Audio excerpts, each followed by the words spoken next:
Meine Damen und Herren, herzlich willkommen im KörberForum zu unserer heutigen Veranstaltung über die Macht der Bilder.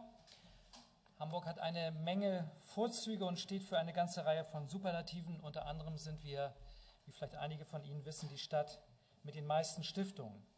Heute haben sich gleich 3 von Ihnen hier zusammengetan, die eine gemeinsame Überzeugung verbindet. Die Überzeugung nämlich, dass uns unsere Geschichte in besonderer Weise verpflichtet, uns gleichermaßen für die Erinnerung an das Unrecht in der Vergangenheit und für die Verteidigung demokratischer Rechte in der Gegenwart einzusetzen. Beides gehört in unserem Verständnis, und zwar im Verständnis aller 3 Stiftungen, die sich hier zusammengetan haben, zusammen, auch wenn wir dort unterschiedliche Zugänge haben. Eines der Arbeitsfelder der Körber-Stiftung ist es, den Umgang mit Geschichte weder allein dem Staat noch der Wissenschaft zu überlassen, sondern junge Menschen zu ermutigen, selbst zu recherchieren, sich ein Urteil zu bilden und sich auch in öffentliche Debatten einzumischen. Und spannend ist dabei, dass diese Art des kritischen Umgangs mit unserer Vergangenheit offenbar einen ganz besonderen Nerv trifft, mit den Erkenntnissen und Erfahrungen auch die Gegenwart zu hinterfragen. Es ist nämlich auffällig, dass viele der Teilnehmerinnen und Teilnehmer, die in über 40 Jahren mittlerweile an dieser Initiative teilgenommen haben, anschließend in den Medien und im Journalismus landen. Das Kernthema des zweiten Partners, der Herbert und Elsbeth Weichmann-Stiftung, ist das Exil der Deutschen während der NS-Zeit. Der Name Weichmann ist dabei Programm. Die Weichmanns, auch das werden die meisten von Ihnen wissen, sind 1933 vor den Nazis geflohen, nach Prag, nach Paris, dann in die Vereinigten Staaten. 1948 nach Deutschland zurückgekehrt und dann nach Hamburg, um hier am Aufbau der Demokratie mitzuarbeiten. Elsbeth Weichmann als sehr langjähriges Mitglied der hamburgischen Bürgerschaft, Herbert Weichmann zuletzt als erster Bürgermeister. Elsbeth hat Herbert Weichmann überlebt und noch zu ihren Lebzeiten verfügt, dass der finanzielle Nachlass für eine Stiftung verwendet werden soll. Und jetzt zitiere ich aus der Satzung, die das Wirken der demokratischen Opposition im Exil gegen die totalitäre Herrschaft Hitlers sowie die Folgen dieses Wirkens für Deutschland nach dem Kriege in Erinnerung rufen und diese Erinnerung für zukünftige Generationen bewahren soll. Zitat Ende. Das macht die Weichmann-Stiftung seit 1988. Und jetzt sind wir beim dritten Partner. Und dieser dritte Partner ist fast zeitgleich entstanden, nämlich 1986. Es ist eine Stiftung, die sowohl in ihrer Konstruktion als auch in ihrem Auftrag in Deutschland einmalig ist, eben die Hamburger Stiftung für politische Verfolgte. Die Stiftung wurde vom damaligen ersten Bürgermeister Klaus von Dohnanyi ins Leben gerufen und sie baut, und das ist tatsächlich die Verbindung, die ich ja von Anfang an aufgezeigt habe, sie baut die Brücke von der Erfahrung der NS-Zeit zur Notwendigkeit der Hilfe für Verfolgte in der Gegenwart. Auch hier zitiere ich einmal kurz aus der Satzung. Im Gedenken an die Leiden politischer Gegner des NS-Regimes, in dem Bemühen, Menschen, die politischer Verfolgung ausgesetzt sind, zu helfen, Verantwortung zur Wahrung der Menschenrechte zu tragen und Leidende, die durch den Widerstand, Unterdrückung und Folterungen erdulden mussten, zu stärken. Zitat Ende.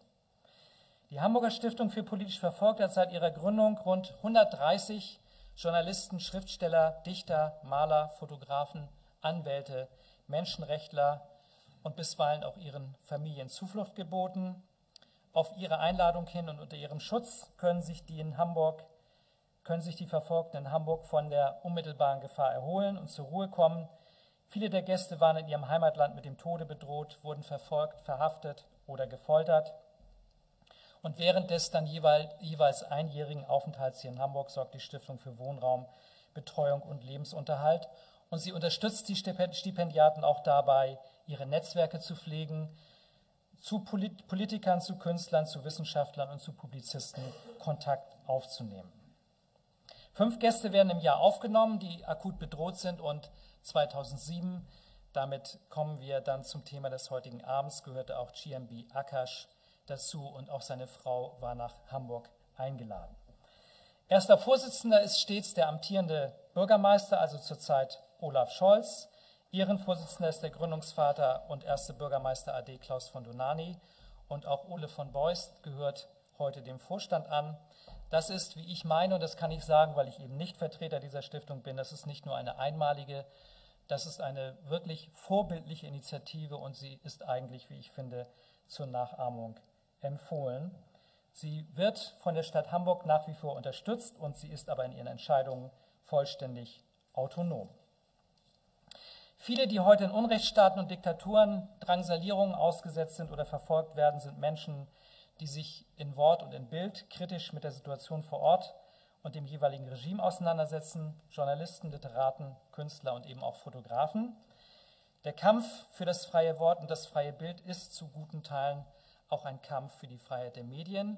Wir freuen uns deswegen, dass uns von heute an auch die Süddeutsche Zeitung als Partner durch diese Veranstaltungsreihe begleiten wird.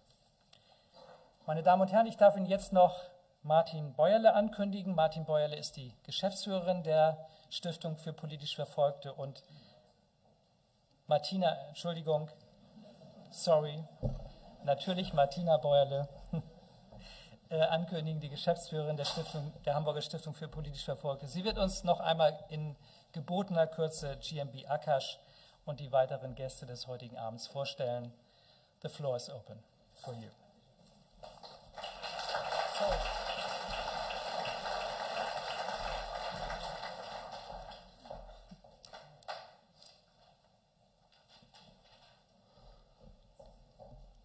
Sehr geehrte Damen und Herren, lieber Freundeskreis der Hamburger Initiative für Menschenrechte, lieber Jens Schröder, lieber Herr Krach, lieber Akash. Herzlichen Dank an Herrn Dittmar von der Körber-Stiftung und Herrn Tetzlaff und seinem Team der Weichmann-Stiftung für die wunderbare Zusammenarbeit. Herzlichen Dank auch an Herrn Krach für die zu erwartende, spannende Moderation. Hamburg, lieber Herr Krach, ist Ihnen ja nicht fremd. Vor Ihrer Zeit bei der Süddeutschen haben Sie als Leiter des Deutschlandsressorts beim Spiegel schon jahrelang unter uns Nordlichtern gelebt, habe ich nachgelesen. Dass Sie als stellvertretender Chefredakteur der SZ dieser Veranstaltung zugestimmt haben und das auch noch an diesem Ort, Kehrwieder, heißt, kann doch nur eines bedeuten. Auch ein Mann aus dem Süden kann sich dem spröden Charme des Nordens nicht entziehen. Insofern, lieber Herr Krach, noch einmal herzlich willkommen. Wie schön, dass Jens Schröder auch bei uns ist. Er ist stellvertretender Chefredakteur von GEO. Im letzten Jahr hat er Akash besucht, um dessen neuestes Projekt mit eigenen Augen zu sehen. Das Ergebnis seiner Recherche hat er dann im Herbst 2012 in einem spannenden Text in GEO beschrieben. Die Bangladesch-Reise war für den erfahrenen Reporter Jens Schröder wohl eine Grenzerfahrung. Zitat: Jedes Bild eines Slumbewohners, jedes Porträt eines Jungen, der seine Kindheit im Staub einer Ziegelei verbringt, ist ein Spagat zwischen Mitgefühl und professioneller Distanz für den Fotografen. Ein Spagat, den er aushalten muss. Distanz, eine gewisse Coolness im Angesicht des Streckens. Mitleid verboten? Jens Schröder fragt uns, ist es zynisch oder naiv, wenn man hofft, Bilder werden die Welt verändern? Wenn man hofft, Bewusstsein für die Ungerechtigkeiten auf dieser Welt zu schaffen und gleichzeitig damit Geld verdient? Das ist heute das Hauptthema von GMB Akash und Jens Schröder. Ganz nah dran sein. Das war nicht ganz einfach, sagt Jens Schröder. Er kann sich selbst vor menschlicher Nähe kaum retten. Wie soll man da professionelle Distanz wahren? Manchmal sind die Menschen, über die man als Reporter schreibt, viel zu nett. Professionelle Distanz? Nicht einfach, sage ich auch. Auch in einer Stiftung wie der Hamburger Stiftung für politisch Verfolgte ist es nicht einfach. Der persönliche Kontakt zu den Menschen, ihre Verfolgungsgeschichten verändern alles. Und dann widerspricht mir Jens Schröder, als ich einen Satz beginne mit "Dein Kollege Akash?" Nein, mein Freund, sagt er. Ja, es ist ein Freund geworden. Und damit wären wir bei unserem Protagonisten von heute Abend, GMB Akash. Es ist natürlich ganz leicht für mich, ein paar Worte zu finden. 2007 war er Gast der Hamburger Stiftung für politisch Verfolgte und das waren 12 sehr intensive Monate, in denen wir viele Ideen ausgetauscht und viele Fotoausstellungen zusammen gemacht haben. Akash ist ein Spitzname und bedeutet übersetzt Himmel. Die ersten Buchstaben seines Künstlernamens GMB stehen für seinen uns Europäern komplizierteren Namen Ghulam Mustafa Bouia, aber kurz GMB Akash. Er ist 36 Jahre alt und hat an der National University in Bangladesch studiert und weitere Diplome als Fotojournalist absolviert, erworben. Und schon als Jugendlicher fotografierte er, fasziniert von einer einfachen Kamera, die ihm der Vater geschenkt hatte. Er ist ein international preisgekrönter Fotograf. Unter anderem wurde er mit dem World Press Award 2006 ausgezeichnet. Als Akash und seine Frau Trisha im Dezember 2007 am Hamburger Flughafen ankamen, hatten die beiden eine sehr schwere Zeit hinter sich. Er war mit seinen gesellschaftskritischen Bildern in Bangladesch in den Fokus von Radikalen geraten und hatte Angst um sein Leben. Kollegen von GEO wandten sich an die Hamburger Stiftung und zusammen haben wir Akash nach Hamburg einladen können. Und ich erinnere mich noch gut an seine erstaunten Fragen. Wo sind denn die ganzen Leute am Wochenende hin? Straßen sind wie leergefegt. In Bangladesch ist das undenkbar. Dort ist es immer überfüllt, die Leute treffen sich alle auf der Straße. Und er war auch sehr erstaunt über das Grün unserer Stadt, die Parks und Freizeitanlagen, über Schwimmbäder. Auch das gäbe es so in Bangladesch nicht. Aber auch hier fand er sehr schnell sein Thema, das ihn seit Jahren in seinem Land bewegt, die sozialen Randgruppen. Bei uns fotografierte er Einsamkeit, Obdachlose, Bettler, Straßenmusiker, Menschen am Rande der Gesellschaft und war uns mit seiner Arbeit ein Spiegel. Akash ist Multiplikator für die Idee der Freiheit und Chancengleichheit. Sein Weg ist dabei ein ganz besonderer. Er bildet die sozialen Probleme nicht nur ab, sondern er gibt jenen, deren Vertrauen er erworben hat, den Survivors, wie er sie nennt, etwas zurück. Seine Arbeit gilt den Ärmsten, der Armen, den Ausgestoßenen. Akash deckt Missstände auf, möchte etwas bewegen. Dazu sagt er, ich zeige zwar nur einen kleinen Teil des Lebens in Bangladesch, einen Ausschnitt, aber die schönen Seiten der Gesellschaft haben mich nie interessiert. Ich will aber seinen Bildern nicht vorgreifen, wir werden ja gleich auch eine schöne Präsentation von ihm sehen. Deswegen noch die Information, in großen Zeitschriften werden seine Fotos gedruckt, natürlich in GEO. Aus den Bildern von Überlebenskampf der Ärmsten werden Fotoreportagen. Fotogeschichten, die den Lesern Wahrheiten erzählen, die sie sonst nie oder nie so intensiv erfahren hätten. Die Menschen auf den Bildern haben in aller Regel keinen Vorteil von der Veröffentlichung, sagt Jens Schröder. Die Lebensumstände sollten nicht so sein, wie sie sind. Das will Akash ändern. Er gibt etwas zurück. Von den Erlösen seines Buchs Survivors, das er Ihnen gleich vorstellen wird, das Sie kaufen können draußen, fließt ein großer Teil an die porträtierten Menschen zurück. Gemeinsam mit ihnen erstellt er einen Businessplan, leistet dann Anschubfinanzierung für ihre Ideen, begleitet sie bei ihren ersten Schritten aus der absoluten Armut. Kinder können Fabriklöcher verlassen. Akash ist uns ein Paradebeispiel für die Ideen der Hamburger Stiftung für politisch Verfolgte. Er half bisher 25 Familien, eine neue Lebensperspektive zu entwickeln. Auch mit Rückschlägen natürlich. Er bewirkt im Kleinen große Veränderungen. Es ist mir eine Herzensangelegenheit, Akash heute hier zu haben und seine fotografische Entwicklung der letzten Jahre ganz nah miterleben zu können. Vielen Dank.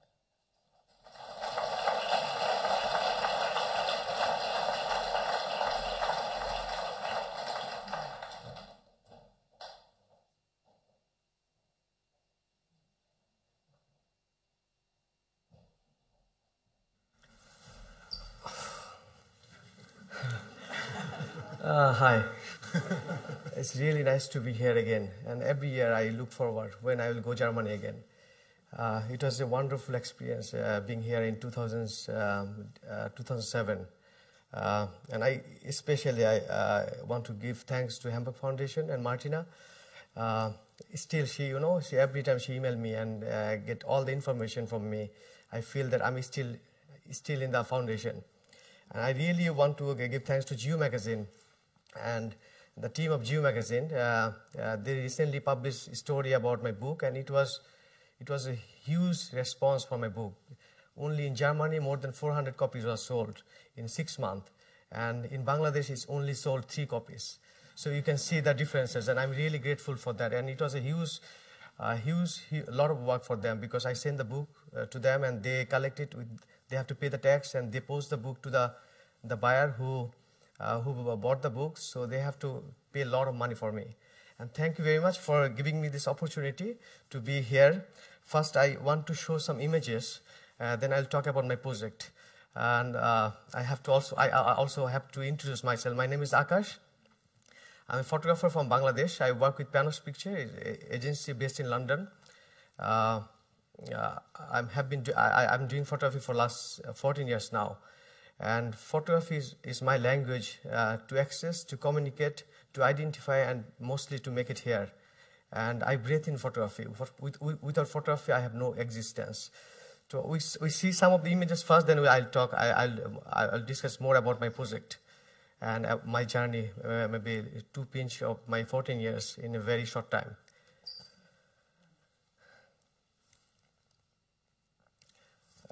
We have more than 20 million people in Dhaka, and a lot of population is increasing every year. And a lot of people, they go to ride off the train roof, and it's very risky, and the train cannot accommodate everyone. So I have been doing a project for a long time. And they only do it to save, like 10 cents to save, because they work for work, and most of them, they work $30 a month. So they cannot pay, the train, so they risk their life. And I was in the same, this is between the two train compartments. I was in the same place where she's sitting.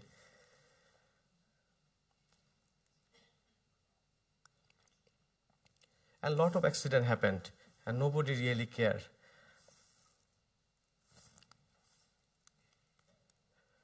Actually, I bring a few images from all the different stories I have been doing for a long time. This is recently we had a fire on a textile industry, and that the big garments was actually producing a lot of German brand, and 120 people was died because it was locked from the outside and nobody could run away from the factory. And everything was burned. This was all the machines, sewing machine. This was the stair. Everything was burned down.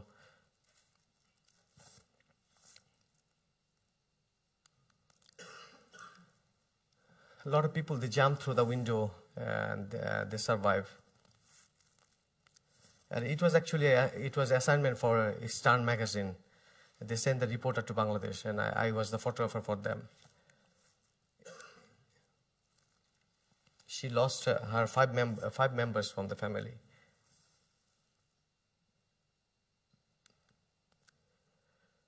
We have the prostitution because of huge poverty in Bangladesh, and a lot of people, there's a lot of child prostitution are going on. A lot of children, they work as a prostitute in brothel.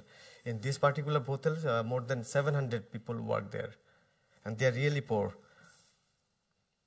And a lot of children, and they give these children to a tablet that is called cow fattening tablet to make them fat, so they will look older. And this is a madam, and she was waiting for the client.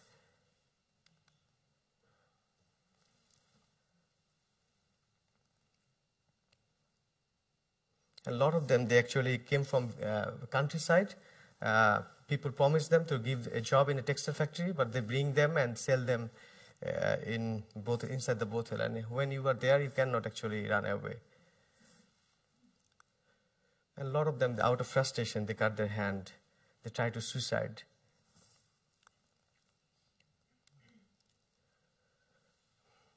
Her name is Lisa. She was crying emotionally. She get old, and nowadays she don't get any more client, and she has no family left.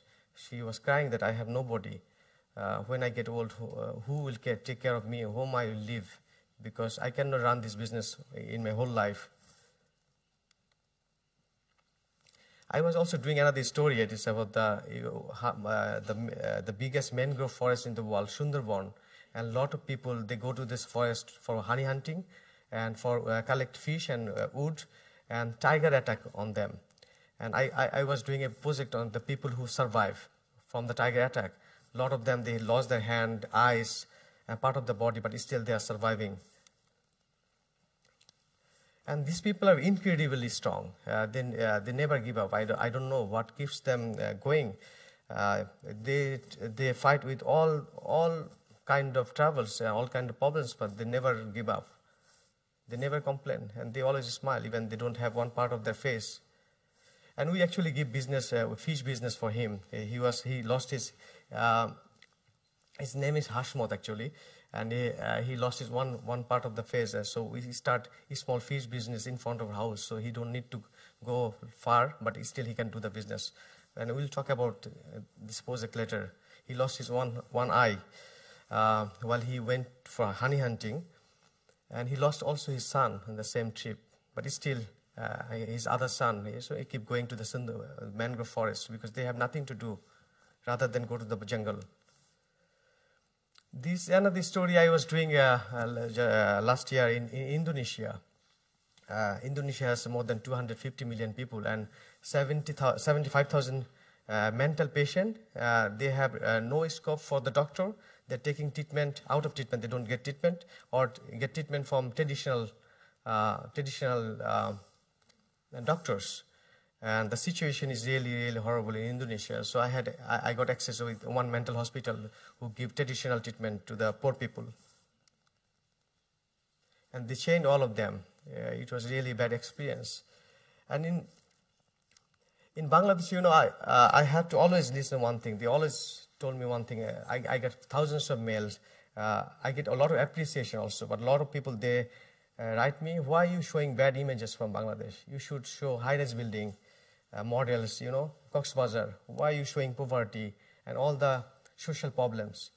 And I always feel, you know, if you have a disease in your body, you have to talk to the doctor, you have to show it. If you hide it, you cannot cure it. And that was my intention always to show the things that need to be changed positively. And this hospital was really, the situation was really horrible.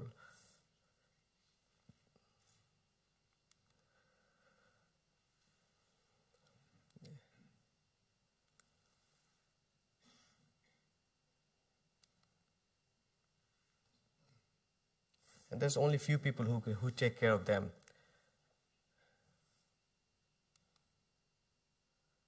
And most of them, they change. They think this is the right treatment to bring them calm, make them calm. I have been doing another project about the industrial pollution. We have a lot of industry nowadays, textile factories and other lot of different kind of factories, and which continuously polluting the environment. And nobody really care, nobody pay attention. So I was doing a story about industrial pollution. This is a leather industry actually.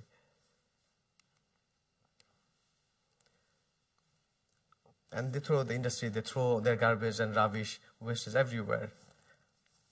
And the children was going work.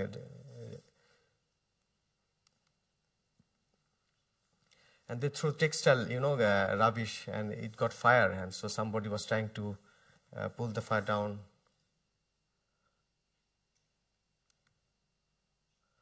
They throw everything everywhere. It's a horrible situation. This is another story I did in Pakistan. Shipbreaking yard. They purchase old ship and they cut it piece by piece and use this iron for construction. We have also in Bangladesh, but it's very difficult to get access.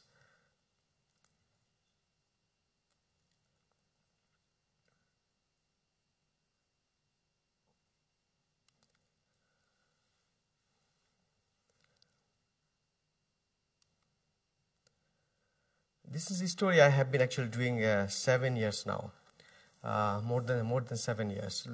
More than 7 million children are working in lot of factories in Bangladesh, and it's a very critical situation.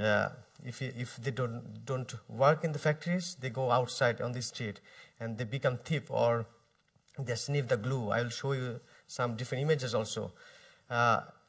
And the owner of the factory, they keep children because it's very easy. They pay very low. They can keep them for a long time. The children cannot make the union and they cannot complain. But also in the other hand, the factory owner, they also say if we don't give job to the children, they will be lost. So it's a very, very, very critical situation about the child labor, and it's increasing. Lot of organizations are working, but it's increasing. They're working in many different factories, all kinds of factories. And this picture, he was actually slow for sewing T-shirt for children. And that's why the owner was beating. And I was passing through the alley. There was many different factories, both of the side. And I suddenly saw, and I took only three pictures. And this picture got the World Press Photo Award. And it brings a lot of attention on this issue in Bangladesh. All the NGOs and the other organizations, the government pay huge attention after this picture published, because it was exhibited in many different countries after the World Press, on the World Press Photo Award, because they have exhibition everywhere. And I found him after I took this picture in 2006, and I found him last month. His name is Alamin. He is now very, very big, because I will also try to help him with the business, but still I don't know. We have to talk.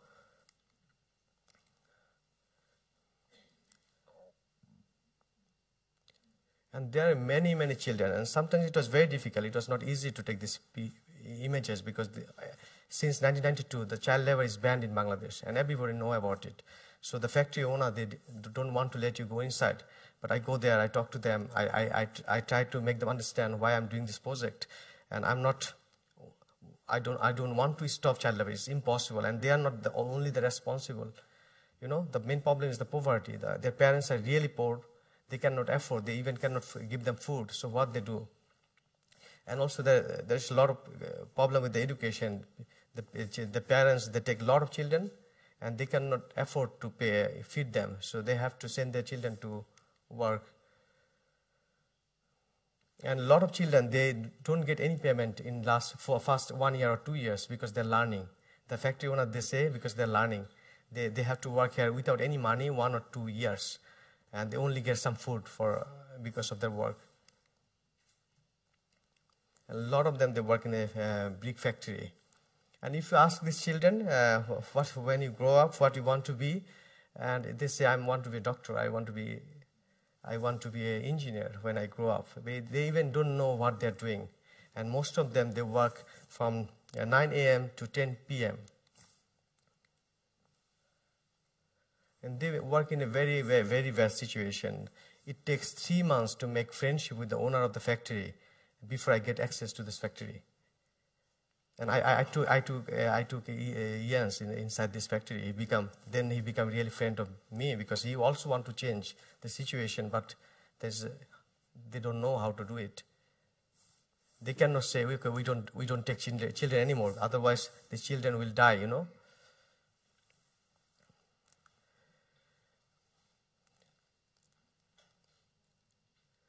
And we come from here. We come from a different language, a different shape, different color, different country. But I think the smile is the universal, it's same for everyone.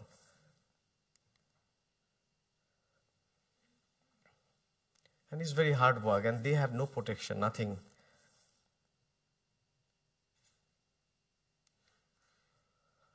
This is another story of a charcoal making in Philippines. So the children work in a charcoal industry. They only get $2 a day, and a lot of children work there. And they're also very poor. It was in Philippines. So I do many stories. I travel a lot, and many stories in different countries, and it really helped me. I can tell my Bangladeshi people, okay, I'm not doing this kind of story in Bangladesh also. Only I do this story everywhere. Wherever I see this kind of story, I feel, okay, I have to tell this story. And this is the duty for a photographer, for a journalist. We cannot just move our head and go away. And this was a horrible situation, really black. You don't see anything, a lot of smoke.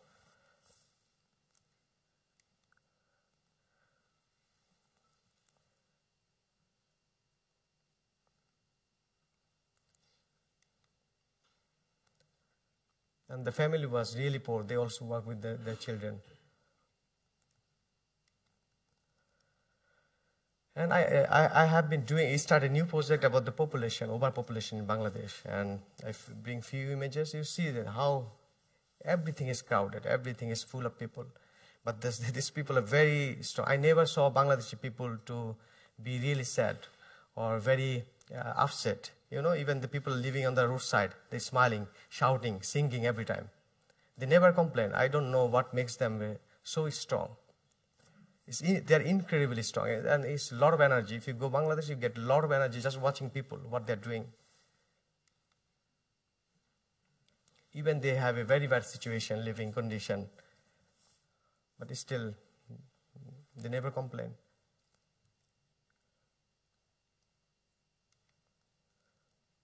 And we have huge problem with drinking water. We have problem we don't have electricity for 10 hours a day sometimes. We don't have safe drinking water. A lot of people, they live in the slum. And because of increasing people, Dhaka is full of slum now. So I start, actually I have been doing 14 years photography, and I work with many different social stories. And all the time I get benefit, from my images. I survive because of these images. I'm here today. Otherwise I have no identity. I survived last 14 years with these images. I print them in magazines. I got many international assignments. I get many international awards. My picture was printed in more than 18 international magazines, including National Geographic, GEO, Der Spiegel, Stern. And I got benefit from them. I get name, I get respect, I travel a lot. So I start feeling like kind of guilty inside me. And I did not, honestly speaking, yeah, I believe image change a lot, but it's changed slowly. But I did not, because I knew a lot of people that I work with, and I did not see changes in their life directly. I saw many of them. I took picture 5 years ago. He was a child laborer. After 5 years, he was a child laborer.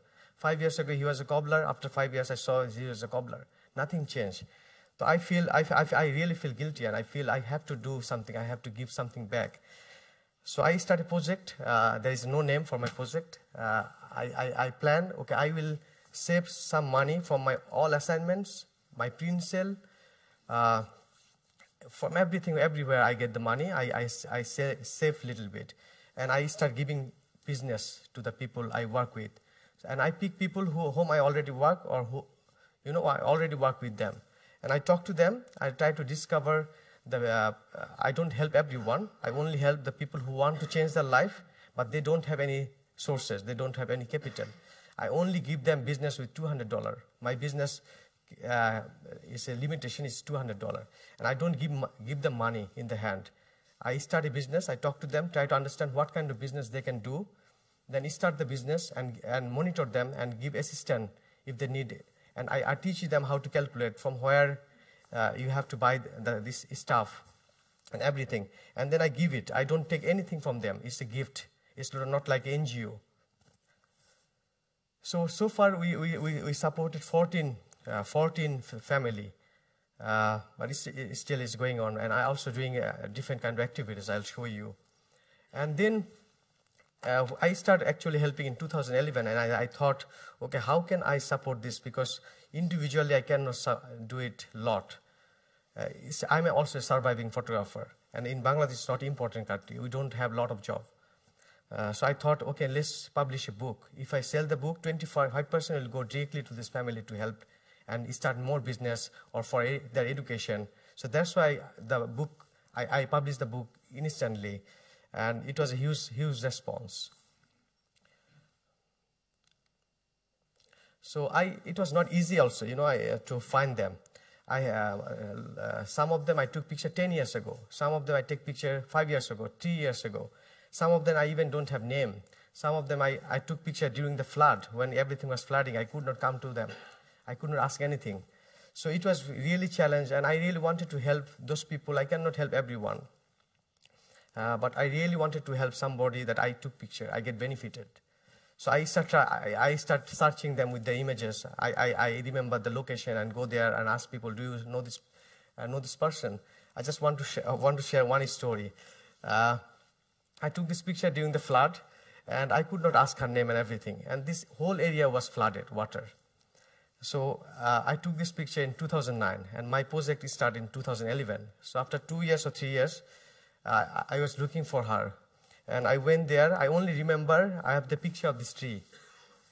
This picture I had in my hand, and I could not remember what is the name of the place, which area, but I remember, okay, this is in Hamburg city. And with this picture, I have a motorcycle friend, driver. He ride professional driver in that area, and he don't know how he know with the tree. So we make a plan. We go every state with the motorcycle to find this tree first. So we went everywhere, and suddenly we actually find this road, and we find this tree. Then we show this picture in the neighbor. And they identify, okay, she is the Shaira Begum, but she don't live here anymore. She moved because everything washed away.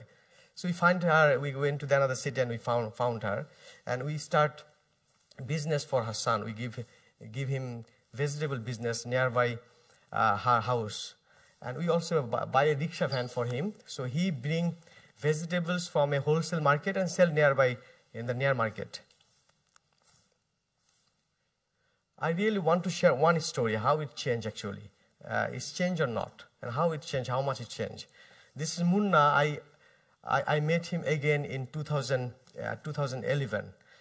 First, I met him in 2006. So after 5 years, I found him again. And he was working in a factory, and he was at that time he didn't not get any money. But after 5 years, okay, the situation changed a lot. He started getting $20 a month for whole day. He makes rickshaw parts. And there is a very few light over there, very congested. While I meet Munna, I remember he even could not smile. He was very optimistic, pessimistic. If I ask him what you want to do, what you want to be, he cannot answer. He even don't talk. He never smile in front of me. He was kind of, I don't know. He lost his childhood already. And the work is really hard. You see his hand become like a old person. And that was the Munna when I met in 2011. And then I really tried to help him. And I went to his family. We talked to him. His father was Alamgir, who is actually cobbler. So he polished shoes in a launch guard, like Harvard. But it was not a good business, polishing shoe, because nobody nowadays, everybody buy instant color. So it was very difficult, and because he's a cobbler, it's a very neglected job. So all the neighbors, they neglect them. And Munna's father was, sister Shati was very shy. And Alamgir had to send his son Munna to work because they cannot run the family with a very small income. So Munna joined in the factory and work. And Munna contribute his income for her younger sister education. And that was the situation. Then I talked to him, and he told me once he was a porter for a cucumber businessman. So I went to the cucumber businessman. I talked to him and tried to understand what kind of business this is. And we discovered in Dhaka we have more than 6,000 restaurants who need cucumber every day for making salad. So it's a very profitable business. So we talk with the cucumber wholesale businessman, and it's very difficult to get his space in the market because all block, a lot of people. So we talk, we manage, we try to convince him, and every time I go for start business, I share with the people whom I'm buying stuffs. I tell a whole story, what I want to do, who I am, about them, and I request them because I try to involve all the people. They at least know the story and they get involved. And some of them, they say, okay, I give you very good price. I don't make profit because you're doing a good job. And I also want to be part of it. So we start, somehow we manage a space in the cucumber market. He got his space and he is selling cucumber. In 3 months, he makes 3 times how much money we give him, the business, 3 times. He bring out Munna from the factory. The business was so profitable. But the problem was Munna already lost his childhood. We really wanted to send him to school, but he don't want to study. He told me, I also want to do some job, but not like a factory. But I have to find a job for me. I am growing up. I need a future. He was in the beginning, 2 months, he was as a helper, his father. But then he came to me and he said, I also want to do something for my future. Then we started business, popcorn business for Munna. You see the differences. This picture has been taken like 1 month or 2 months after the business. So Munna buy popcorn from the same place and sell in the harbor area, the launch cart. And each popcorn he sell, he can make money like every day 300 taka. While he's supposed to get $20 a month. Now he only works 4 or 5 hours. And then he has time for play. He contribute the money for his sister. And also before he come to because this area start after 11 o'clock. So after 11 o'clock, he start the business. And before he also started with his sister. The Munna, the face and everything has been changed because he was not in the factory anymore. And he smiled. He talked with the people. He mingled with people. He go to his friend. He spent time. And Munna was totally his. You see his hand. He's changed because of the. It was really horrible in that situation. It's changed. He is still working, but the working condition is, is totally different. He doesn't need to work 9 to 10 p.m. and in a very dark situation, very hard situation. So like Munna, we have 14 family. We give the many different kind of business. Some of them we give tea shops. Some of them we give, they sell women clothes. So there is many different kind of business. We talk to them and we try to find out what kind of business they can do.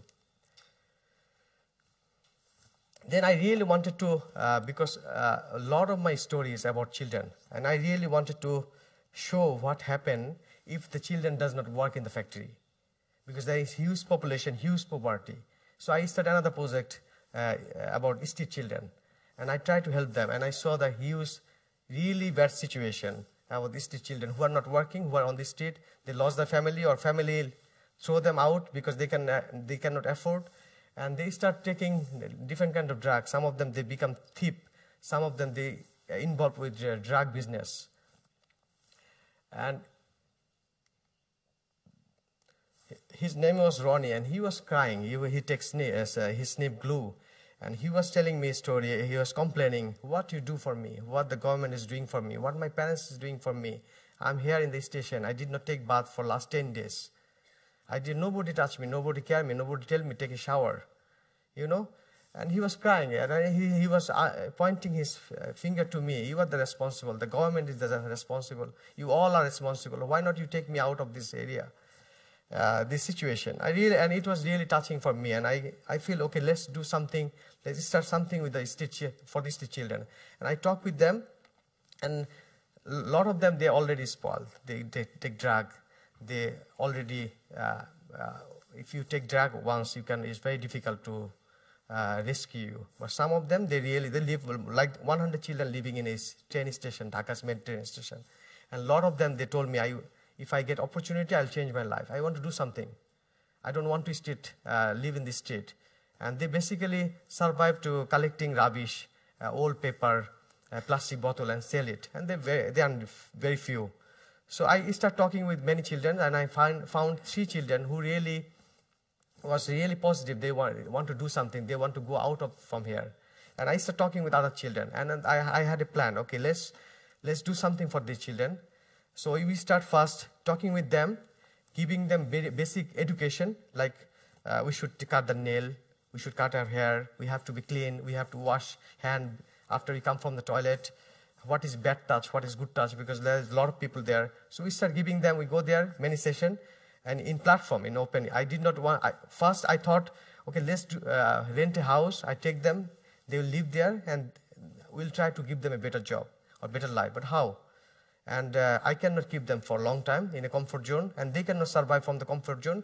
They will not, what kind of job I will give them? Then I feel that I have to do something from their situation, their area. And the children I'm picking, they already with NGO. They sleep in NGO's guest house at night. That's the support they're getting from the NGO. So they have a place. The children I pick already, they sleep in NGO house, but they have nothing to do. Maybe 1 or 2 months, they will be destroyed again like them. Because they all the day they're sitting in the station and carry luggage from the passenger, and lots of them, they take drug. So we thought, let's do something. And I was looking for the children, and I came to close 3 boys, Shubho, Raihan, and Sharif. 3 of them was really, really positive. And I was looking for a group, because it will be easy for children to have together, because we are going to give them, might sound very strange that I'm going to give them a job, actual business. But for me, I felt, okay, if they do something, their future will be bright. They start saving money, and they can start big business. At least they are not in the street. They are not snipping glue. They'll do something for themselves. So again, we start popcorn, because popcorn is a very So I talk to them, I take a very different kind of session with them, talk to them, make them understand, and give them a lesson. I went there many times, show them images, make a friendship with them. I told them, you have to trust me, because a lot of people, they came and they never keep their promise. And I have to trust you also, because, and they was really, they wait for me. I told them, okay, tomorrow I'm coming, 9 o'clock, you will be stay here. And they don't have mobile number. You know, this platform phone number, you have to stay here. And they call me from the street from 8 o'clock. Hey, Akash bhai, we are already here. When you will come? And some of them say he wake up at 5 a.m. in the morning because he's going to be a businessman. So we are not only giving the business, we are also trying to give them education and try to change them. And I give a lot of time. It takes a lot of time, actually. A lot of people. So we take them, cut their hair, give them bath, cut their nail. They did not bath for 14 days.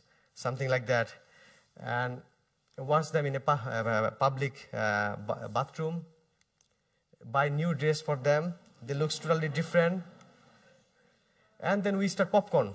Popcorn is a very easy business because it's not heavy, it's light, and I find a friend who make popcorn, so they just collect it from him. So because they have no idea about business. So in the first 2 or 3 days, I went with them and I sell popcorn. They standing with me and I sell popcorn. Okay, take a popcorn from him, be his street child, and we want to change his life. And you want to study with this money. And we tell the story to people. And a lot of popcorn was sold and they get inspired. You know, 3 or 4 days I was with them. And I know where is a suitable place. We went to in front of the school, children's school, went to the national park where a lot of couples, they hang out and they sell a lot because they know the place. So if they sell 100 popcorn one day, each of them they can make 400 taka. They eat 100 taka and they can save 300 taka for the future. It means in 2 months they have a huge amount of money, like $200. We can start any business, good business for them.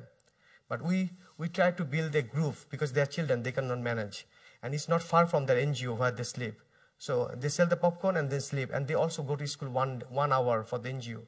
Because we make them understand they are like a mud. Whatever you tell them, if you make them understand, if they trust you, and if you give little love, little affection, they listen to you. And you have to, you know, they start putting dream, like, okay, I will be a businessman. I don't live anymore because nobody respect. There has been beaten, some of them, by the police while they was in the station because it's illegal to doing anything or living in the station. And they was harassed, sexually harassed, some of them. So it was very difficult, and they really wanted to get out of this situation. So this is another project I'm doing. And a lot of people, they asking me, hey, you've gone crazy. Why are you wasting a lot of time for these kind of things? You are a photographer, you should take images. And I really, yes, it's my duty. I know that it was only taking photos, but I was not happy really. And it makes me really happy when I see somebody smiling. And it did not take a lot of time. It's only I had to organize my everything properly. It took little time, and I was really happy. It's given me a lot of satisfaction. We cannot change actually 100% of someone's life. But I believe if we can only 1% change, the rest 99% will be heightened. And if we bring our hand to someone one day, to someone, and everything will be, change itself. Then I have another plan to bring. I was doing actually a lot of things. It was a lot of experiment. I was doing experiment because I really wanted to use my images for different purpose. I really wanted to. So we have a plan because most of the photo exhibition is we organize in the photo gallery. It's expensive. If I have exhibition in Dhaka in a gallery, it's cost around 3,000 euro for frame, gallery, invitation, food, everything. And if I do exhibition in the street, nothing. The cost is only $500. And in 3 days, 90,000 people visited. In gallery, only in 15 days, 1,000 people visit. And all the people, from street children to official people, students, all came. So our plan was take images toward the public. It's not only the gallery, only particular audience go there. Because we really wanted to educate people through our images. We wanted to give message, as we wanted to bring the images to the public. And we got huge response. A lot of history children, they came to see their images. A lot of people who usually never thought, okay, they have no idea about the image. They never saw their image in a, frame. And it was really huge response from the public. You see, a lot of people, and it cost nothing. We just covered the building and we hang the images. And I was doing so many things, because every time now I keep records what I'm doing, because I don't want to do something and nobody know. I want to influence people. I want to encourage people. I want maybe from here 10 people will come for 10 families. We never know. So I was inviting all photographers. Usually before I never get close to the photographers. And I wrote a status in Facebook, okay, photo walk with GMB Akash and solve your problems instant. And in 2 days, 162 photographers applied. And we organized a photo walk with 42 photographers. And I had an intention. I teach them a whole day, I solve their problems, then I share my whole work, what I'm doing, the survivor project, the children project, everything. And out of this 42 photographers, 12 of them, they wanted to sponsor some children. So we had another plan. Okay, we cannot do everything. Let's change 1 day for the children. 1 day. We 12 of us from here, 11 joined. They was really interested. We want to do something for the children. And including me, it was 12. So we planned, let's change 1 day for someone. Let's bring a smile for 1 day. We cannot change everything, but at least we can change 1 day. So we planned, we will select some street children, and we'll clean them. We'll give some basic education, same things. And we'll buy new dress for them.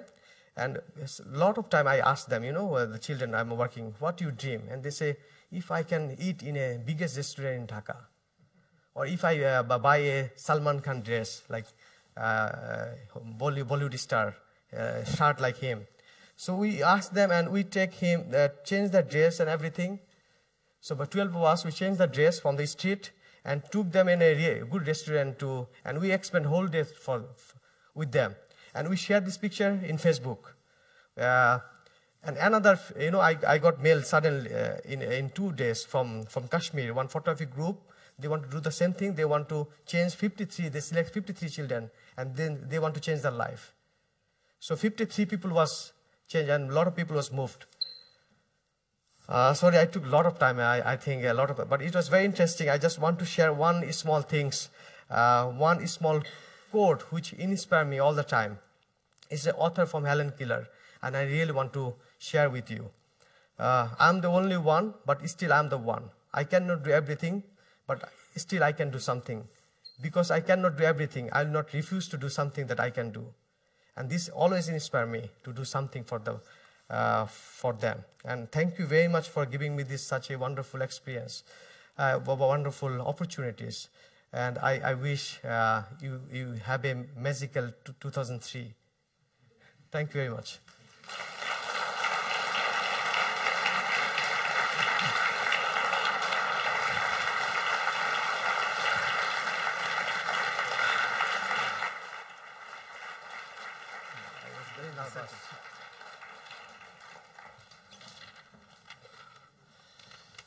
So, Akash, thank you very much. We want to talk tonight about the power of images. I think this was a very impressive demonstration of the power of images. I think nobody would be able to tell so much about your country within 30 minutes with words. So I think we have learned more about Bangladesh we could have learned when you read a story within 30 minutes. My first question would be, when you started photography, when did you, for the first time, notice the power of images, of what can images change or affect? It's a very difficult question for me. Actually, when I started photography, I came from a city called Narayanganj. It's 20 kilometers north from Dhaka. And when I started, I did not know anything about photography. I did not know it can be a profession or there is a book on photography. I did not know anybody's work. but suddenly I started photography and I saw an exhibition which changed my life. It was about HIV patient. So after 2 or 3 years, in 1999, I went to this exhibition in Dhaka, and it changed me. I didn't know anything about, because in Bangladesh is a Muslim country, nobody talk about sex. It changed now because of internet, satellite, and everything. But in 1999, it was so different. And I saw the images of HIV victims. They're dying. Even people, their parents, they don't touch them. They think, okay, I will have HIV if I touch them. The mother giving medicine to her children from distance. And people all are neglecting. And it has a huge impact on me. Why is happening? Why? Because people don't know about it. And that images was really touched me. And I feel I was educated myself about HIV. And I have a very sympathy, I grew up with sympathy for people. And it was a very positive impact on me. And I realized, okay, the image has really a strong power to motivate, educate people. Would you in general say that images can affect more than words? Of course, the word, if I speak Bangla, nobody will understand. But I show a picture, everybody understand. This is a very global answer.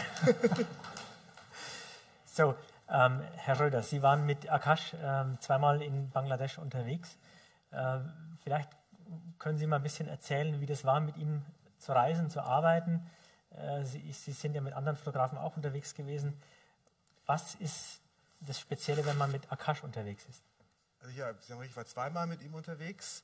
Einmal 2006 haben wir ein Porträt gemacht der Grameen Bank, die nachher dann später, lege ich Wert drauf, den Nobelpreis bekommen hat, Mohammed Yunus. Und da war ich wirklich fasziniert davon. Wir sind über Land gefahren, haben Filialen dieser Mikrokreditbank angeschaut und ich war einfach fasziniert davon, wie schnell und wie irrsinnig intensiv er Zugang zu Menschen bekommen hat. Und das habe ich dann bei einer zweiten Reise, die dann dem Projekt Survivors, was er eben vorgestellt hat, gegolten hat, nochmal viel mehr erfahren, wie intensiv er sich emotional einlässt. Das könnten, glaube ich, nur ganz wenige Leute überhaupt nur verkraften. Dieses ganze Elend, muss man ja sagen, in Kinderprostitution und Kinderarbeit und das zu verkraften, wenn man sich so öffnet. Eigentlich haben wir Journalisten ja eine professionelle Distanz und die schützt uns ja auch selbst. Die ist auch im Grunde für das journalistische Arbeiten wichtig. Und er gibt die sehr stark auf, wie man eben daran auch sieht, wie emotional er dann selber ist bei der Hilfe, die er leisten kann. Und das hat mich sehr beeindruckt, wie er das hinkriegt und trotzdem diesen Spagat hinkriegt, die Professionalität zu bewahren und Journalist zu bleiben auf eine Weise, Fotograf zu bleiben und trotzdem so nah dran zu kommen und so nah dran zu gehen, sich so nah dran zu trauen an die Leute. Akash, I think this is one of the important points that Jens made. In our normal attitude of a journalist is distance. Distance to the people you're covering, distance to the issues you're covering. And I think the precondition of your work is not distance but closeness. How do you how does this work? What is happening in your mind? I mean, this gap between closeness and distance. It's a difficult question. Actually, first, before I become photographer, I'm a human being, and I love human beings. I love people a lot, and that was my problems because I really wanted to do. I wanted to close. Nowadays, I don't. There was a time I was really happy if I take I had a great photo. Super composition, super light, super subject. I was really happy and excited. But nowadays, I learned more to appreciate, my journey, not only the small photo or 12 photo or series of photo. The journey, while I was talking to them, I was mingled with them. I learned from their lifestyle, and I saw how difficult situation they're passing through, but they never give up. And a whole journey, it's not easy to become a photographer. We only judge photographer with a picture, but the photographer or journalist, it's a very difficult job. They have to sacrifice their personal life. They have to go away from their family for a long time. Even they have to survive in a very limited resources. A lot of journalists, they even have no food or no drinking water while they're working. So it was very difficult. It's not easy, but for me, I feel them. I'm one of them, and I'm their hope. I'm their asset, and and I start valuing my journey, my purpose of my journey, and I feel, okay, I have to be really close to them. I have to make them understand I work for them. I'm not, I don't know, I consider myself as a normal, ordinary person rather than a photojournalist. Photography, my camera is only a tools to me to get close. It was an excuse for me, and I discovered it. I really wanted to get close, to learn from them, and photography is my tools to get close to them. But don't you feel some kind of burden? I mean, when you say these people, they lay hopes on you, they trust you. I would be afraid as a journalist if somebody who I'm covering, who I'm reporting on, would set any hopes in me. Don't you have this? You don't have this feeling? I don't think so, because every time we are doing a story, you know, every time we are covering a story, the people we are covering, they have hope. They have some kind of, you know, dream. Okay, this story will bring this change. This will bring, if I'm in Afghanistan or I'm in a flood situation, they always hope, you know, okay, my flood, more fund, more help will come. They will take me out of the danger. And they always have hope. I don't think so. I think journalists has to be close enough to the people, otherwise you don't get the right information. You don't get the correct information from the people. I don't know, it varies, you know, but in my case, it was very important because I don't consider myself only journalist. I also consider myself among them. So it was very important for me to get really close. I don't know, I have no answer for that, but it was important. Eine Ergänzung dazu, weil das habe ich beobachtet und das hat mich auch sehr fasziniert. Es ist ja gerade der Trick, dass wenn er journalistisch arbeitet, die Leute von ihm gar nichts erwarten und er auch gar nichts verspricht, dann arbeitet er journalistisch. Bei dem Survivors-Projekt ist es ja so, dass er sozusagen zwischen der journalistischen Arbeit und dem Leuten helfen, von deren Geschichte und von deren Gesichtern er profitiert hat, da liegen ja oft Jahre. Das heißt, war gar keine Erwartungshaltung da. Bangladesch ist auch ein Land, wo die Leute nicht, wie in anderen Entwicklungsländern das ist, Fotografen schon so gewohnt sind, dass sie sofort nach einem Honorar fragen. Das passiert eigentlich gar nicht in Bangladesch. Und er verspricht das auch nicht. Er kommt einfach dann zurück, weil er sagt, Mensch, ich habe mit den Geschichten dieser Leute gearbeitet, ich habe professionell gearbeitet, ich habe Geld verdient und jetzt komme ich unerwartet und die Leute haben gar keine Hoffnung in ihn gesetzt und dann tut er was für sie. Das finde ich ja im Grunde den Trick, mit dem er im Grunde den Spagat schafft, mit dem ja viele Journalisten kämpfen, dass man eben die Distanz wahrt, aber gerne helfen möchte und aber helfen nicht kann, um die Distanz nicht aufzugeben. Und er hat durch diesen zeitlichen Puffer bei dem Survivors-Projekt, fand ich, hat er das total auf eine ganz interessante, kluge Weise gelöst, dieses Problem.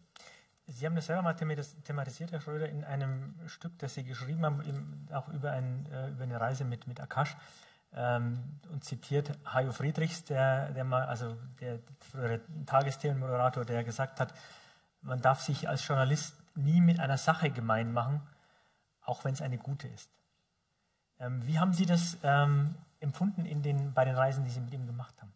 Ja, ich habe ja immer an dieses Zitat auch gedacht und habe gedacht, naja, was heißt denn das, dass man gar nicht helfen darf, wenn man aber dieses Gefühl hat, man müsste was zurückgeben. Und das meine ich eben, weil ich sagte, er hat das elegant gelöst. Er hat einfach zwischen das journalistische Arbeiten und das Gemeinmachen mit einer guten Sache wirklich diesen Zeitpuffer gelegt und hat gesagt, das ist so eine Art nachträgliche Gewinnbeteiligung.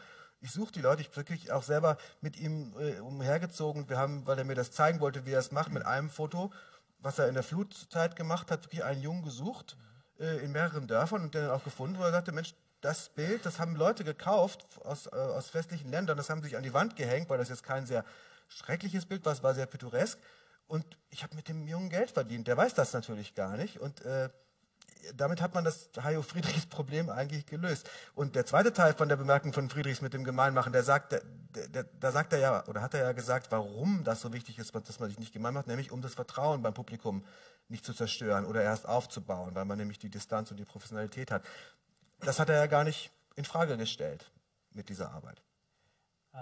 Akash, when I saw these images you showed before of the victims of the tigers, yeah. These people, the man who lost his eye and the other pictures, you have to be, as you mentioned before, very close to these people to be able to take these pictures. Do you sometimes have the feeling it's a problem to show these, in some way, very brutal pictures of people you were very close? I mean, this you don't feel shy sometimes in any way? Not really. Actually, usually I use my camera when I already built up a relationship with them. So I go there, I talk to them, I explain them why I came here, what is my intention, why I want to do a story. And I spend some time with them. I start using my camera. If it's not assignment, during the assignment it's different. You don't have time. You have to make it quick. But if it's my personal project, I usually give a lot of time to mingle with them, make them understand. And when they start trusting me, then I using my camera. So I got opportunity to get really close because they open themselves in front of me. They say, okay, take photo, or they forget me, you know. So that's why I was always close to them. Yes, but for me, the question is when I'm very close with somebody and I get acquainted with him in some way, I think it's quite hard to show this person in a way that could disgust in any way people. Yeah, I understand. Yeah, also sometimes it's important. Otherwise, how you make people aware? Okay, this is happening. This is really, really bad things happening with people because nobody is protecting them. Nobody is work for them. It's a simple initiative can change the whole situation. Every week, somebody is getting caught by the tiger, even if they only use a mask behind their, face, because tiger never attack from the back. Yeah. So in India, they're using another mask here. So, and in Bangladesh, nothing happening. And it was important to show how many people, how they're surviving. They lost everything. Even it's brutal, but it was important to show people, to make them aware, okay, we should do something. So I would go back to the time before you went to Hamburg because you were endangered in your country. When you were working as a political photographer in some way, because you published these pictures of the Quran schools, and the Islamic people, they were not very happy about that, and you were endangered. So how would you say is the situation in Bangladesh now? Do you feel safe? Do you still feel endangered? What about the freedom of a journalist and as a photographer? Okay, my case was different. It was in 2006. I took the picture in a Muslim school, and it was assignment from a GEO magazine, Germany, and it was an assignment for a positive story, normal daily life for GEO for children. So I was actually covering daily life of the children in a Quranic school, and this Quranic school gave me the access because they knew me, they knew my family. They're very close to my house. I lived in Narayanganj. That was my original house. I came from Narayanganj. So after 1 week, I got this small boy, Arafat. He was 7 years old. He was chained for 3 days. He flee from the Quranic school for 2 times, and third time, his parents bring him back, and he was chained by the school authority. And my picture, actually, I took this picture not because of the Quranic school, not because of the Quranic school. It's happened in many different schools in Bangladesh also, not Quranic school, or normal school also. So a lot of children was dead by beaten with the teacher. So I wanted to show that it should not happen with any children. And then the picture got award in Popular Photography magazine in USA, first prize, and it was printed in. GEO did not print this picture because it's just too hard for children. But I sent that picture to many competition and many magazines, so they printed it, and immediately they got it and they recognized me. Otherwise, it's very difficult to recognize a photographer. And I was there because they know my family. So it started immediately. And at that time, we had caretaker government. We have no government. The situation was really bad. And then there was a bomb blast in every city, 64 cities together in the same day, same time in Bangladesh. So the situation was really scary. And I started getting threat. But when I back after 1 year, our political situation changed. I also changed the city. I don't live that city anymore. I came back to Dhaka. Which is larger city, a lot of people. I never put my address to anybody. In my visiting card, there's no address. But the situation changed because the political situation changed, and I got a lot of international attention when I was here in Germany. had many television interview, newspaper interview, and so I think that also helped me a lot. So maybe they think if we touch him, there are a lot of news, and I also start use because that picture start using a lot of people in different way. Then it was only I want to show it should not happen with children in any school, but a lot of magazines they use it. Okay, this is the Islam. You show this is the real Islam, what they're doing with the children. And so I stopped using this picture anymore because I didn't want it to make this kind of situation.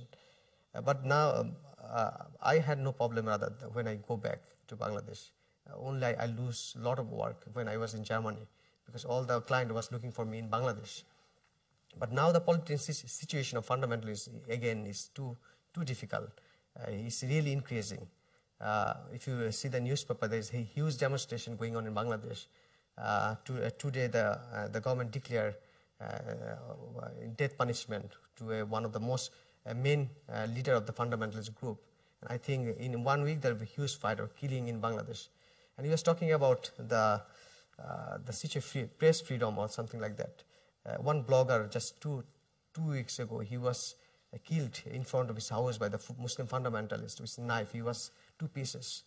And nobody knows who killed them actually. 2 reporters, husband and wife, TV reporter, very famous in Bangladesh. They was killed in their apartment, in their bedroom 1 year ago. And nobody knows who actually killed them. So it's not easy to work. And the fundamentalists, last week, they attack only on media people.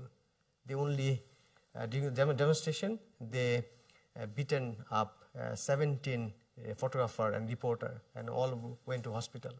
So it was not easy. The situation is really, really bad.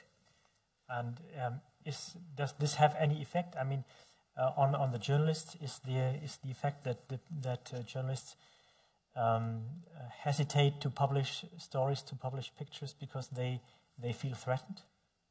Maybe few of them, but not really. Journalists are really brave. They do their job. They don't care, and it is very common in Bangladesh. When we go out in Bangladesh, this lifestyle, the culture is totally different. When I go out, I know maybe I will not come back anymore in the afternoon at my home. There's a lot of traffic, a lot of accident, a lot of hijacking, a lot of killing. My friend's uncle was killed 3 weeks ago. He was just disappeared. He's a businessman, very simple guy. He's disappeared. We don't get him anywhere, and we got his dead body. His hair was cut in a pond. And he was a normal, ordinary guy. And there's a lot of disappearing now in Bangladesh. So we know, we who are in the journalists in this business, they know anything can happen. So they're prepared. And in Bangladesh, the system is different. If I write something bad, they will not talk with my newspaper or magazine. They will attack directly me. I will be killed or I will be disappeared. No business with the owner of my newspaper or they will attack you because you wrote this story, you took this photo. Wie haben Sie das, Sie waren das letzte Mal im vergangenen Jahr in Bangladesch, glaube ich.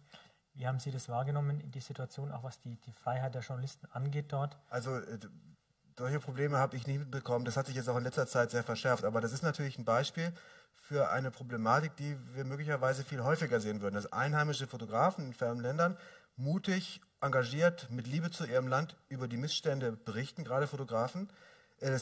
Und dass die dann in Probleme kommen, obwohl sie eigentlich für westliche Medien berichtet haben. Also es liegt einfach daran, dass in Ländern wie Bangladesch oder zum Beispiel auch in China inzwischen extrem viele sehr gut ausgebildete, sehr gute Fotografen mit internationalem Niveau, internationalen Kontakten arbeiten, die an Geschichten kommen, investigative Geschichten möglicherweise auch, an Fotos, die man sonst nicht bekommen hätte, wo westliche Journalisten, die man vor 20 Jahren auch dahin geschickt hätte, nicht drangekommen wären. Die westlichen Journalisten, die man vor 20 Jahren oder vor 10 Jahren oder die wir auch heute noch natürlich in ferne Länder schicken, haben nicht das Problem, dass sie dann drangsaliert werden, weil die sind im Zweifelsfall schon wieder raus, wenn ihre Sachen veröffentlicht werden. Oder selbst wenn sie noch im Land sind, könnten sie mit ihren westlichen Pässen immer noch raus. Aber je mehr gute Fotografen in solchen Ländern arbeiten, in Bangladesch gibt es wirklich etliche gute Fotografen auch, also wenige, die so kritisch arbeiten wie Akash, aber auch das, je öfter wird die Situation eintreten, dass die dann für ihre Arbeit bestraft werden, bedroht werden und so weiter. Das ist etwas, was mehr werden wird möglicherweise. Wir haben zum Beispiel in China, wir besitzen sie nicht, also wir arbeiten oft zusammen in China mit hervorragenden Fotografen, Lu Guang ist ein Name, die sehr sozialkritische Reportagen machen über Behindertenheime, über Wasserverschmutzung. Man sieht es auch an Ai Weiwei, der, wenn er kein Chinese wäre, natürlich nicht diese Probleme haben würde. Also dieses Emanzipieren von Fotografen, von Künstlern, von Journalisten in den Ländern, das führt dazu, dass die Leute natürlich, die diese Geschichten machen, einfach mehr Probleme kriegen, als das früher die westlichen Journalisten bekommen haben.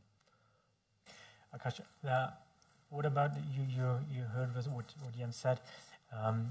What about the situation with photojournalists who come just for a few weeks or months to Bangladesh to take pictures? They live another situation like you?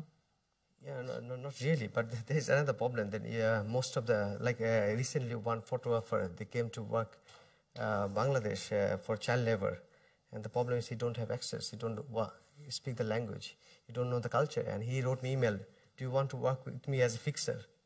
I said, "Why? I'm working 7 years now. I should get this assignment. Why you get it? You don't know you don't have access to any factory." So the journalists from other countries, they also have the problem with the access, and the language and the culture understanding. So as a local photographer, a local journalist, what can I cover? It's difficult for them. But yes, of course, it's very easy for a European photographer or journalist to come to Bangladesh, do the story, and you just go. You have no problem. Nobody can touch you. And also, there's a lot of problems for us also. If there is something happening in India or somewhere, I cannot go, never. I have always visa problem. I lost a lot of job because of the visa. We have to only cover our country. Das ist wirklich interessant. Wir würden die Bilder, die Akash zum Beispiel macht von Kinderarbeit in Fabriken, wir würden die nie zu sehen bekommen, wenn er nicht das als einheimischer Fotograf macht, weil der sich wirklich Monate zuvor mit den Fabrikbesitzern ins Benehmen setzt und einige jagen ihn gleich weg. Andere verstehen aber, dass er ihnen nicht direkt persönlich was Böses will, sondern dass er einfach sagt, ich möchte zeigen, was in so einer Gesellschaft passiert, die so funktioniert wie unsere, und vielleicht findet ihr das ja auch nicht so gut, und wenn wir das mehr Leuten zeigen, dann ändert sich das vielleicht mittelfristig. So ungefähr geht er daran. Und es gibt Fabrikbesitzer, die Kinder einstellen, die das verstehen und die dann sagen, naja, dann komm und fotografier. Obwohl sie was Illegales machen, was aber in Bangladesch jeder Fabrikbesitzer macht. Und wir würden diese Fotos nicht sehen, wenn nicht jemand Einheimisches, ein einheimischer Fotograf mit dieser Empathie, auch den Besitzern der Fabriken gegenüber, an dieses Thema rangehen würde und mit dieser Zeit, mit diesem Zeitaufwand. Also wir sind in einer solchen Fabrik oder in zwei gewesen, da kommt man sich vor wie Manchester 1850, eine Aluminiumtopfabrik. Da hat hier niemand eine Ahnung von, weil das ist kein Exportgut, das sind Schüsseln, die nur in Bangladesch verkauft werden. Das interessiert hier keinen. Hier überlegt man natürlich mehr über Textilfabriken und so weiter. Aber die meisten Fabriken sind natürlich Fabriken, die Sachen für den einheimischen Markt machen. Und da kommt so jemand rein und andere Leute wissen gar nicht, wo die Fabriken sind. Okay, ich würde gerne die Diskussion öffnen noch zum Schluss hin und Ihnen die Möglichkeit geben, auch was zu fragen. Noch eine Viertelstunde lang ungefähr.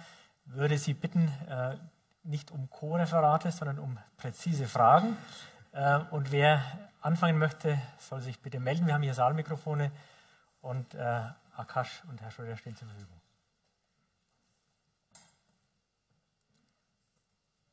Da hier vorne, ja? Akash, I would like to know more about how the people in your country think about your work. You shortly said that many people are attacking you, or at least criticizing you for showing poverty and other social problems in the country. Is that a typical reaction to your photos, or is that an exemption? I mean, do people acknowledge your work there as a part of improving the country, or would they say that you're just damaging the image? Yeah, a lot of people, they appreciate also. A lot of people, they appreciate. I got mail, a lot of people, they really like my work. They like what I'm doing. I'm trying to change my, things that should be changed positively. But also a lot of people, they criticize. They think I'm showing bad things. I should show high-rise buildings. And Cox's Bazar, the longest beach in the world. And it's always the same. And because people don't understand. A lot of people, they don't understand about the meaning of photos even. That's why we try to bring the exhibition photos to public. So we have to make this our duty to make people understand what is photography and what is news, what is the duty for a photojournalist. Then they will start, because a lot of people, they even don't have information. They think, okay, it's Bangladesh, we are Bangladeshi, we have to show the good things. I told you if I have a problems in my, I have to show, I have to discuss. But I have to face this kind of problem always. A lot of people even hate me because they wrote me Facebook, why are you showing poverty always? They tagged me. They wrote me very bad way. But I know why I'm doing this, so it's always, and I email them. Every time they write me, I try to make them understand, because otherwise I cannot change their point of view. I try to meet them. I try to make them understand, okay, this is my point of view, that's why I'm doing this. And this is not only poverty. Why not you seeing the beauty of these people? Even they have a lot of problems, they never give up. They're strong, they have dignity. And I want to show this dignity. And a lot of people, they understand. And it's a lot of people, they don't understand. That's why it's also our duty to explain people. And that's why I'm bringing this exhibition, images to this public, because we only have the same audience all the time in the exhibition gallery. So more we go, in Bangladesh what happened, if there is a talk show or any other show in television, there's a lot of television channel. Everybody get invited, like filmmaker, painter, artist, actress, but everybody get invited as a guest, but now we don't see, we only see very few photographers. We don't see, because we never get connected with the people. It's our duty to make them understand, okay, photography is also art, photography is important. Nobody will tell, an artist will not, tell people, okay, you invite photographer. We have to create our own position. Okay. Fragen? Sorry for my bad English. Eine Frage ist ganz hinten. Hello, Akash. We know each other. I do have one question. You told us that your people are always smiling. They are very kind. Is there no feeling of revolution and to resist and say, no longer this situation for us, this kind of Ausbeutung? So if I have been reading recently that the Chinese people is no longer willing to work for us too, for instance, for so few money. So that there are arising problems with the very cheap work there. And that the people here are now changing to give the orders to Bangladesh, where people are endless willing to work for nearly nothing. So this would be my question. Is there no resistance? It's difficult because there's a lot of poverty. People and smiling, and it can't be worse.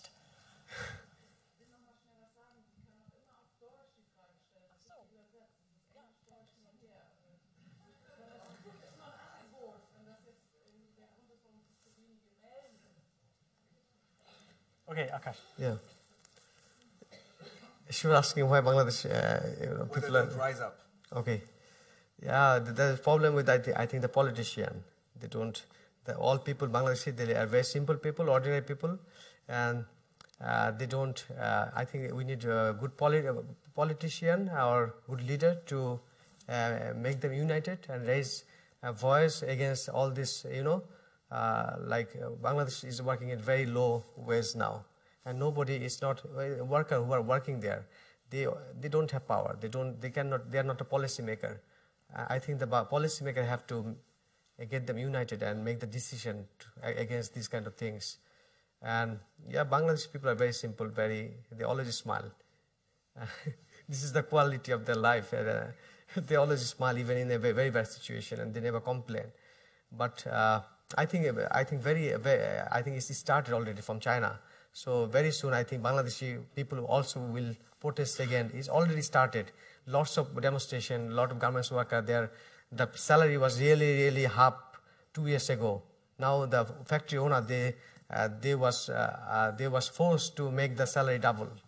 So they already start raising their voice, but it will take more time.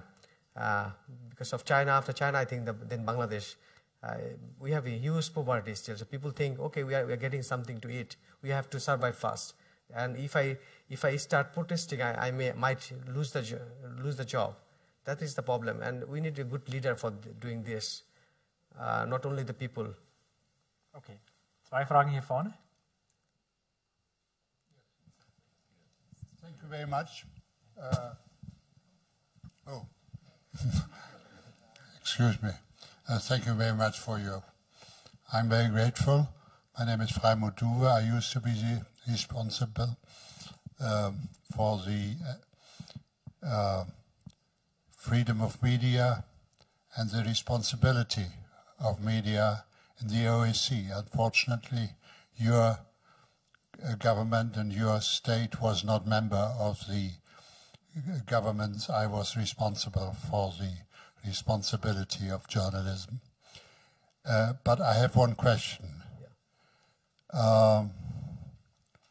It was not possible to have in mind and in your pictures the situation of the situation of women and the treatment of women in your country. I had to look into the treatment of Muslim countries who were members of the OSCE, and I had to criticize treatment of Egypt and some of the countries.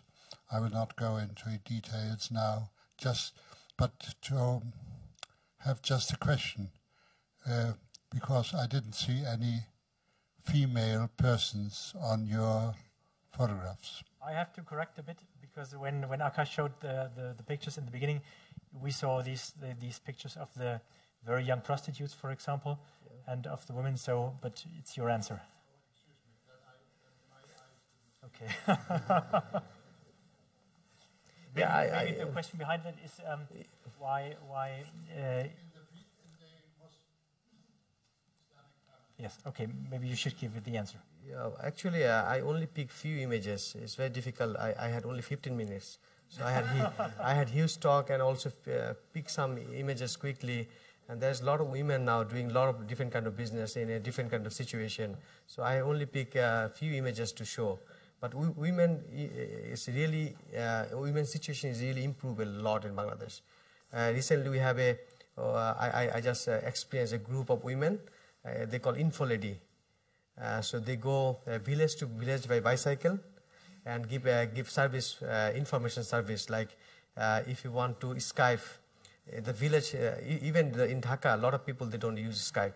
But in the very remote village and very remote area, the women goes to the women and they talk with their husband in Middle East with Skype. And they bring the laptop internet in the field. And the farmers ask questions, and if they have problem, they solve instantly. And they measure the pressure and the weight and everything. So women are involved in the textile industry. Most of them are women. So there is many, really women are improving a lot in Bangladesh and change women education, women health, the birth ratio. It's improved a lot in the last couple of years. Okay. But I only bring few images here. Hier eine Frage? Also Bilder haben ja eine sehr manipulative Wirkung auch mit. Und ich wollte Sie fragen, inwiefern Sie Ihre Bilder verändern, inwiefern Sie Ihre Bildausschnitte aussuchen, wen Sie aussuchen, wen Sie fotografieren und wie viele Fotos Sie eigentlich machen und wie Sie halt heraussuchen, welche Fotos Sie benutzen möchten und was Sie damit zeigen möchten. The question was whether you different. She's women, sometimes men. So it's very yes. No. The question was in which way do you manipulate your pictures? I mean, you have you can also, that there are many programs where you can work with software, the pictures, software and something like. Do you do that or? Yeah, nowadays it's impossible to using images. If you take a picture with the digital camera, you have to do a little bit post-production. But I don't manipulate anything. I only correct the contrast, or if it's too dark, I make it a little light. That's all. I don't change anything. in my picture because I'm a documentary photographer. I'm a photojournalist. I cannot change anything. Okay, hier vorne war noch eine Frage. Ich habe eine Frage an Sie beiden Journalisten. Wir haben mit großer Betroffenheit ja die Kinderarbeit gesehen und die produzieren ja Textilien für einen großen Konzern hier, auch der Kick heißt, und auch für andere Textilunternehmen hier in Hamburg oder in Deutschland oder in Europa. Machen wir uns nicht, wenn ich auch sehe, dass wir in öffentlich-rechtlichen Fernsehsendern auch dafür Reklame gemacht wird für diese Unternehmen, machen wir uns da nicht mitschuldig, wenn wir da irgendwie nicht richtig doll gegen einschreiten und sagen, so geht das gar nicht und kauft das nicht. Wollen Sie zuerst was sagen, Schröder? Also zunächst mal, ja, im Prinzip kann ich das nachvollziehen, was Sie sagen. Es sind aber auch nicht nur die Billigmarken, es werden auch große Marken, teure Marken, die produzieren natürlich auch in Bangladesch und in China. Ja, genau, die haben natürlich mehr Preisdruck. Wir hatten da mal einen Gastbeitrag im Heft über die Frage, bringt ein Boykott zum Thema Kinderarbeit was oder nicht? Oder ist es besser, sozusagen konstruktiv über Wandel durch Handel an solche Sachen ranzugehen? Das ist natürlich ein alter Streitpunkt, den ich auch nicht auflösen kann jetzt hier. Es ist aber Fakt, man kann das in der Situation in Bangladesch im Moment, glaube ich, nicht wirklich kontrollieren. Denn Akash hat mir mal erzählt, er hat Bekannte von Schulzeiten, die haben Textilfabriken oder besitzen welche oder haben welche geerbt oder so. Da kommt dann ein Kontrolleur von H&M, Marco Polo, wo immer, der kriegt eine Fabrik gezeigt, aber hinten haben sie noch, hinterm Hof haben sie noch 2 Fabriken, die kriegt er nicht gezeigt. Es ist wirklich ganz schwer, das zu kontrollieren. Es sei denn, eine Firma engagiert sich wirklich dafür und hat ein Fair-Trade-Siegel natürlich. Aber ich kann Ihre Frage nicht beantworten, ob ein Boykott richtig wäre, weil ich wüsste gar nicht, wen ich boykottieren müsste, weil die im Grunde auch in China und in Malaysia und so überall können diese Bedingungen herrschen. Also ich kann nicht für die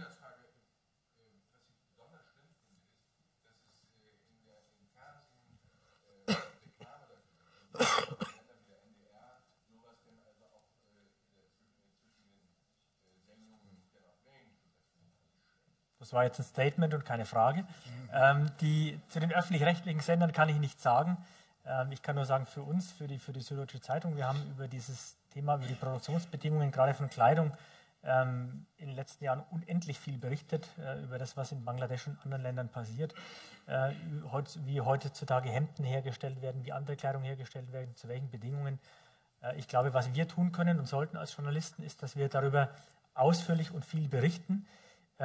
Und die Schlussfolgerung muss jeder Verbraucher, jede Käuferin, jeder Käufer für sich selber ziehen. Vielleicht noch was dazu, wenn ich darf. Ja? Ich referiere jetzt mal, ich habe mit Akash viel darüber gesprochen, was seine Position ist. Er sagt, hat er eben auch angedeutet, man kann das in so einem Land wie Bangladesch nicht sofort abschaffen, weil das würde ganze Familien in den Hungertod treiben.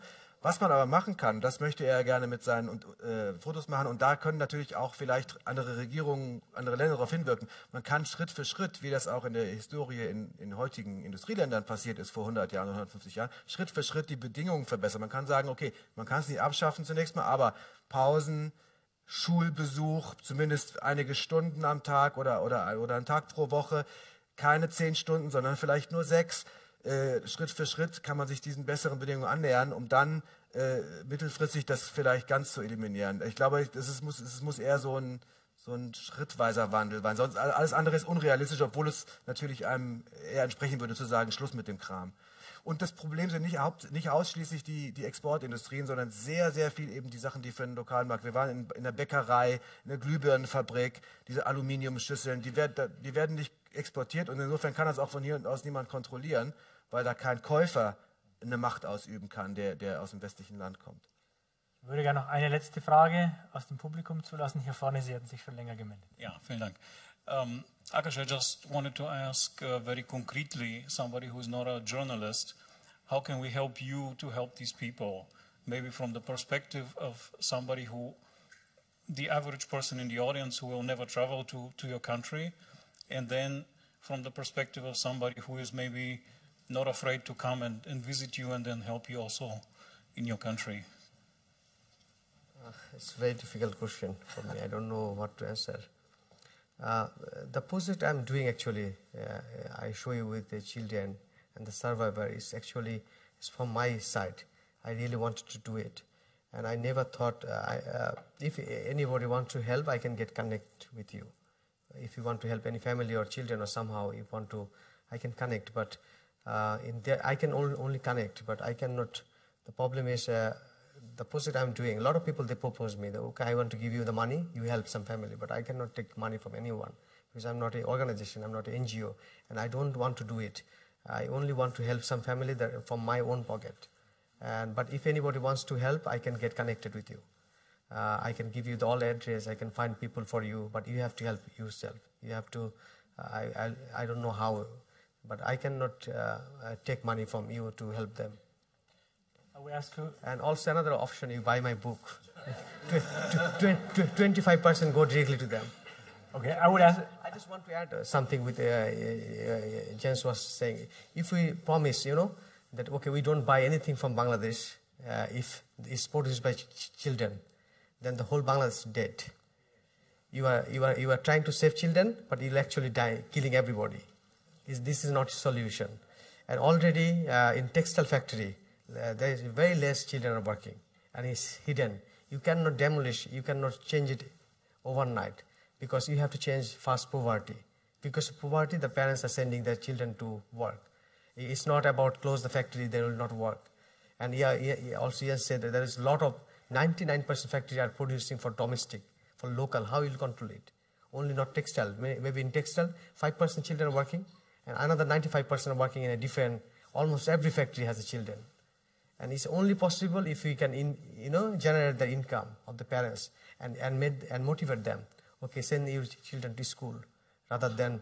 And there is a huge, complex situation. Even the children I work with, they don't want to study. They say, "What I will study if I want to complete my education? I have no job. If I'm learning this job, it's a practical job, and I know I will have job. Work from any factory if I know the practical work." Making rickshaw parts or anything, but if I have education and nobody give me job, then what I do? So it's a really, really critical situation. We cannot stop child labor this way. We have to just think, not child labor, we have to change the poverty level. I would like to ask you one last question, Akash, because our issue today is the power of images. Besides from your Survivors project, what would you personally say, what did your journalistic work change in your country or in some parts of your society? Of course, because I was showing these images in many exhibitions, and it was printed magazines. It changed, but it's very slow because the increasing of the people are more power than my image. The poverty has the more power than my image make the change. That's the problem. And I was only doing this story, and it was not enough. I don't know, because the poverty is huge population. It's changed, definitely changed. It's make a lot of people. I even show this picture to factory owner, and I teach them. I go into whenever I work, I talk to them, make friendship first, and I told them, okay, we cannot stop child labor. If you don't give the job to the children, they will be on the street. And I have picture of this street also. You show the very bad situation. So I try to make them, okay. Then you promise me you'd never beat them. That's you do for me, or you at least make a situation for pure drinking water for them. They don't keep any drinking water for them.